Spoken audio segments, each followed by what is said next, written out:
Perkenalkan, nama saya Taman. Nama saya Agit. Nama saya Muhammad Yunus. Nama saya Paras. Nama saya Krisna. Nama saya Hesti. Nama saya Eseliana. Nama saya Yuni Mega. Nama saya Megawati. Nama saya Desi Wulandari. Nama saya Ismianti. Nama saya Diana Febrianti. Kami dari kelompok Majapahit akan membawakan cerita tentang kisah berdirinya kerajaan Majapahit.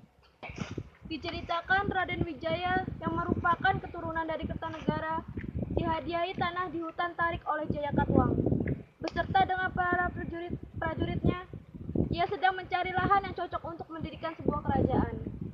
Namun di tengah perjalanannya, Raden Wijaya berkehendak untuk beristirahat. Patiku, hari ini matahari bersinar cukup terik. Mari kita istirahat sejenak di tempat ini. Baik, Baginda. Prajurit kalian, perjalanan kita hentikan. Mari kita istirahat sejenak. Baik, Yang Mulia. Prajurit pun beristirahat.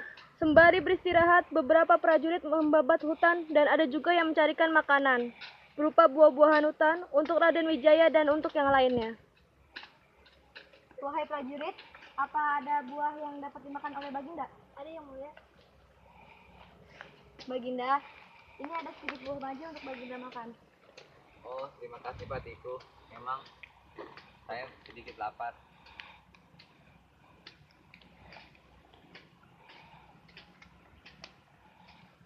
Tiba-tiba aku berpikir kerajaan yang akan kita dirikan bernama Majapahit karena di sini banyak pohon maja yang rasanya pahit.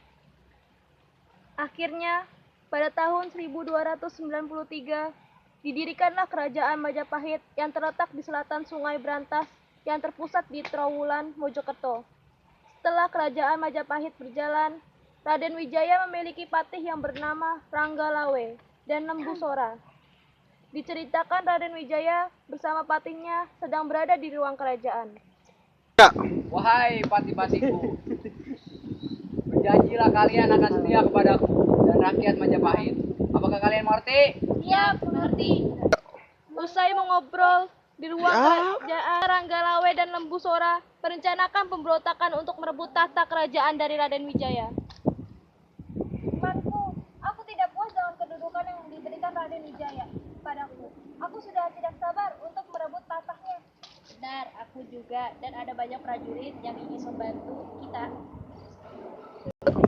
Akhirnya pemberontakan pun terjadi dan mengakibatkan Raden Wijaya meninggal. Dan untuk menghormati Raden Wijaya, dibuatlah patung dalam bentuk Dewa Wisnu dan Siwa. Raden Wijaya pun digantikan oleh Jayanegara. Saat masa awal pemerintahan Jayanegara, ia mulai dihasut oleh Mahapatinya yang licik. Baginda, Baginda! Ada apa Mahapati? Kenapa kau terlihat cemas? Sepertinya kerajaan semakin gaut, Baginda. Banyak pejabat yang ingin mengkhianatimu. Mereka harus segera dihukum. Apa? Kalau begitu kau harus segera bertindak. Cepat bereskan mereka semua, Mahapati. Baik, Baginda.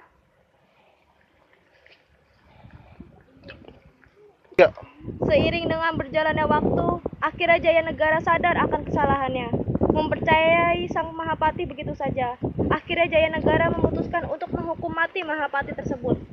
Mahapati. Ada apa, Baginda? Dasar kau licik, Mahapati. Kau menghasilku demi mendapatkan tahta kerajaan. Kenapa, Baginda Raja? Setelah Mahapati tersebut dihukum mati, kondisi kerajaan mulai normal. Namun tidak disangka, Jayanegara bermain intrik dengan istri seorang tabib yang bernama Tabib Tanca. Tanpa sepengetahuan Jayanegara, Tabib Tanca ternyata telah mengetahui hal tersebut. Hingga pada akhirnya, pada malam saat semua telah terlelap, Tabib Tanca memasuki kamar Jayanegara.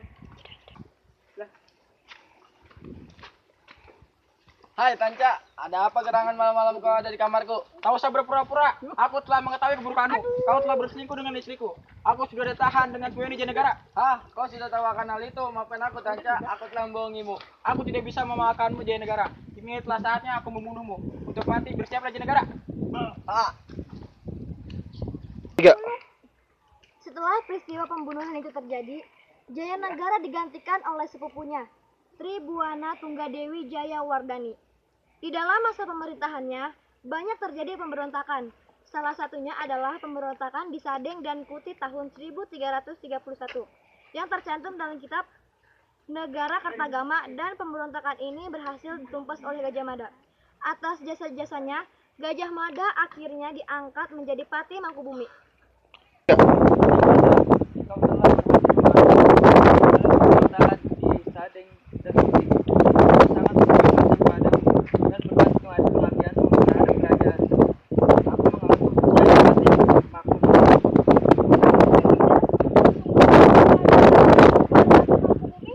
Tentu saja, aku pantas mendapatkannya sebagai buah dari pengabdianmu. Terima kasih Yang Mulia, karena Yang Mulia telah menganugerahiku gelar terhormat tersebut. Maka saya berjanji di hadapan para pembesar kerajaan, saya tidak ingin melepaskan kuasa bila telah menguasai Nusantara dan mengalahkan Gurun, Seram, Tanjung, Pura, Haru, Pahang, Lompo, Bali, Sunda, Palembang, Sumasik. Demikianlah saya baru akan melepaskan kuasa. Setelah Gajah Mada mengucapkan janjinya, langkah pertama yang dilakukannya adalah dengan menundukkan Bali pada tahun 1343 dan dilanjutkan dengan menaklukkan seluruh wilayah Nusantara pada masa pemerintahan Hayam Wuruk. Hai Gajah Mada, kau memang seorang patih yang sangat hebat. Kau dapat melakukan Nusantara dengan tanpa selamat. Terima kasih Baginda, karena engkau telah membantuku. Tanpamu juga, aku tak akan bisa memperoleh semua ini. Pemerintahan Hayam Wuruk terjadi perang bubat. Peristiwa ini terjadi di ibu kota Majapahit. Awalnya ini adalah sebuah tipu muslihat Gajah Mada untuk menundukkan kerajaan Sunda Pajajaran. Gajah Mada telah berhasil mendatangkan Raja Sunda, Sri Baduga Maharaja dan putrinya, Dyah Pitaloka.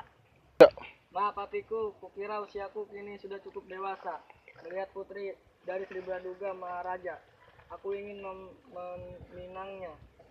Ini aku mempererat hubungan kerajaan kita dengan kerajaan Sunda Pajajaran. Tidak Baginda, hamba akan menjodohkan Baginda dengan Dyah Pitaloka. Namun perjodohan ini kita gunakan agar kerajaan Sunda Pajajaran mau mengakui kedaulatan kita. Bagaimana? Apakah Baginda setuju? Baiklah Mahapatiku, kurasa itu ide yang bagus. Kuserahkan semua urusannya padamu di lapangan luas saat Gajah Mada dan Sri Baduga Maharaja dipertemukan.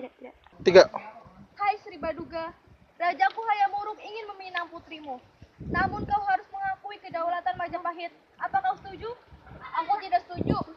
Aku tidak mau putriku menjadi permainan politikmu. Dasar kau. Jika kau tidak ingin prajuritmu gugur dan terjadi peperangan, lebih baik kau terima tawaran ini. Apa kau mengerti? Tiba-tiba dari kejauhan datang Dyah Pitaloka. Tidak. Aku akan setia pada kerajaan. Aku tidak mau menikah dengan rajamu. Jika itu maumu, akan terjadi peperangan besar di tempat ini. Jika kau salah bila tak mau menerima penawaranku, menikahlah dengan rajaku. Aku tetap tidak mau. Aku tak mau hidup bersama rajamu. Lebih baik aku mati daripada harus mengakui kedaulatan kerajaanmu. Aku tidak sudi. Aku akan membunuh diriku sebagai tanda aku akan tetap setia pada kerajaanku. Jangan anakku, ayah tidak ingin kau mati. Terimalah perjodohan itu. Ayah adalah anakku. Tidak ayah, maafkan aku.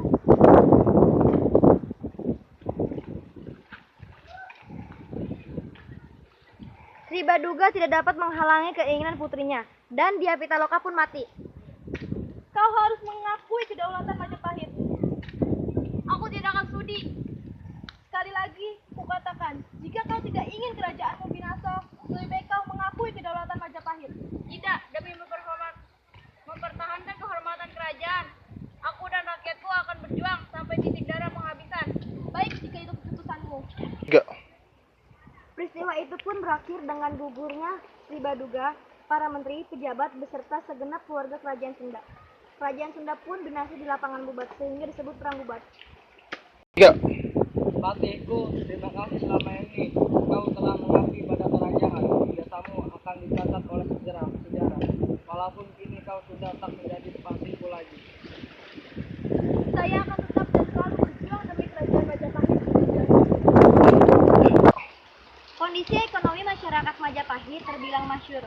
Hubungan persahabatan yang dijalin dengan negara tetangga itu sangat mendukung dalam bidang perekonomian atau pelayaran dan perdagangan. Wilayah kerajaan Majapahit terdiri atas pulau dan daerah kepulauan yang menghasilkan berbagai sumber barang dagangan seperti beras, lada, gading, timah, besi, intan, ikan, cengkeh, pala, kapas, dan kayu cendana.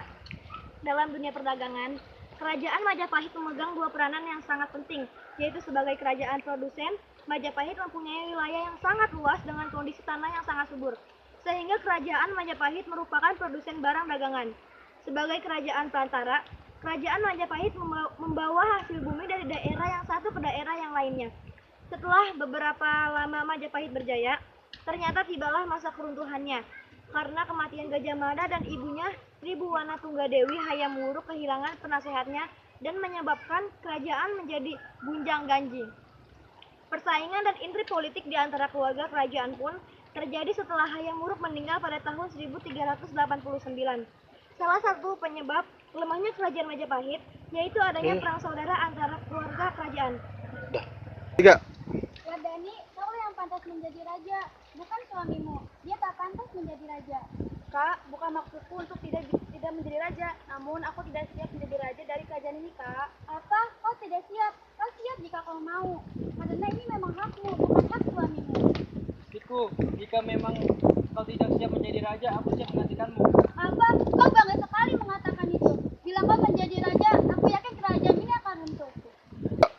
Kemarahan Dewi Rabui semakin tak terbendung lagi setelah Wikramawardhana menyerahkan kekuasaannya pada Suhita anaknya. Dan akhirnya terjadilah peperangan di antara mereka yang disebut Perang Paregreg yang mengakibatkan terbunuhnya Wirabumi dan secara tidak langsung menyebabkan semakin melemahnya kerajaan Majapahit serta timbullah benih balas dendam di kalangan keluarga kerajaan. Dengan melemahnya kerajaan Majapahit, terjadilah penyerangan oleh pasukan kerajaan Islam Demak pimpinan Raden Patah yang menyebabkan keruntuhan Majapahit. Runtuhkanlah Majapahit. Ya. Ya. Ya. Ya. Ya. Ya. Tiga. Ya. Ya.